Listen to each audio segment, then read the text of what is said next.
folding the dolma, the stuffed grape leaves, you'll notice that after you've blanched the grape leaves, there is a smooth surface and a rough surface. So you're going to put the rough surface facing up and take your mixture and place it right above the stem of the leaf.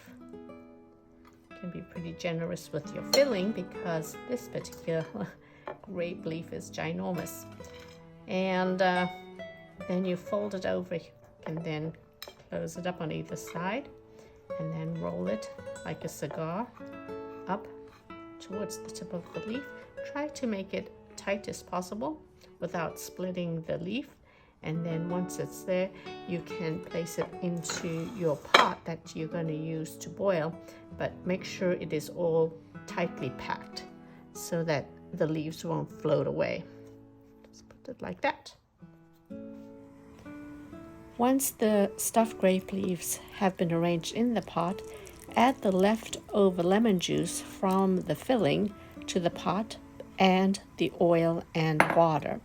Then place a plate on the dolmas so that the stuffed grape leaves will not float away during the boiling process.